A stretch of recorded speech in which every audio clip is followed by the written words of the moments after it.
Comme d'autres chefs de l'État islamique, Mohamed Al-Furqan avait une place de choix tout en haut de la kill-list des militaires américains. Et sa mort, déjà annoncée par Washington, a été confirmée lundi par l'organisation djihadiste. Tué par une frappe de drone début septembre, près de Raqqa, en Syrie, Al-Furqan était le ministre de l'Information. Il supervisait une partie de la production des fameux films de propagande ultra-violents, parfois tournés sur un mode hollywoodien, et s'occupait de certaines vidéos de torture et d'exécution relayées sur les réseaux sociaux. Al-Furqan était l'adjoint de Mohamed Al-Adnani, le ministre des attentats, celui qui avait appelé à frapper les Français par tous les moyens, lui-même abattu le 30 août dernier par une frappe de la coalition.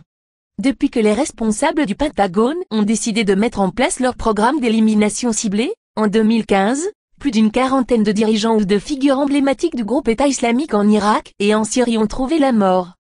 Parmi eux, Jihadi John, le bourreau anglais de Daesh, celui qui a décapité les otages occidentaux. Mais également Omar al-Shishani, le redoutable chef militaire venu de Tchétchénie, Abu Salah, les trésoriers de l'organisation, Fadil Ahmad al-Ayali. Considéré comme le numéro 2 lors de sa mort en 2015, Abdelrahman al-Kadouli, commanditaire de plusieurs attentats importants et responsable des finances du groupe. Ou encore Basim Mohamed Sultan al-Bajari, ministre adjoint de la guerre, et Talib al-Amdumi, l'un des principaux commandants militaires de Mossoul, la deuxième ville d'Irak. Une hécatombe. Tout se décide aux États-Unis, à des milliers de kilomètres de la Syrie et de l'Irak. Et plus précisément au sein de l'état-major du Joint Spécial Opération Command, JSOC, un organisme ultra-secret chargé de coordonner les unités des forces spéciales sur le terrain.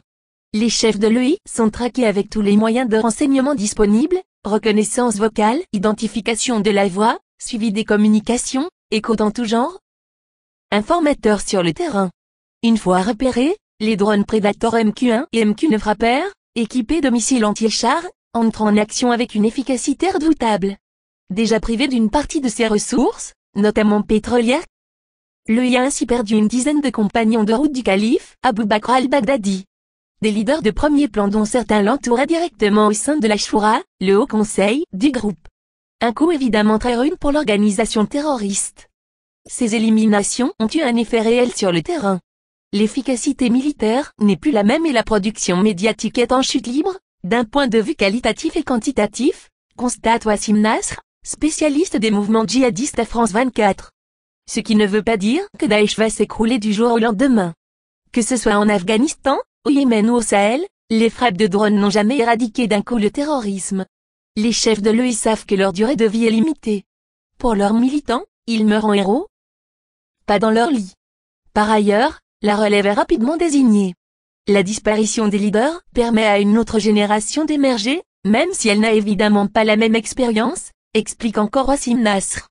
L'organisation État islamique s'apprête désormais à livrer deux batailles cruciales, à Mossoul, Irak, puis à Raqqa, Syrie. Les combats s'annoncent féroces. Daesh a touché mais pas coulé. Regardez d'autres vidéos sur site, vidéo.5la.net.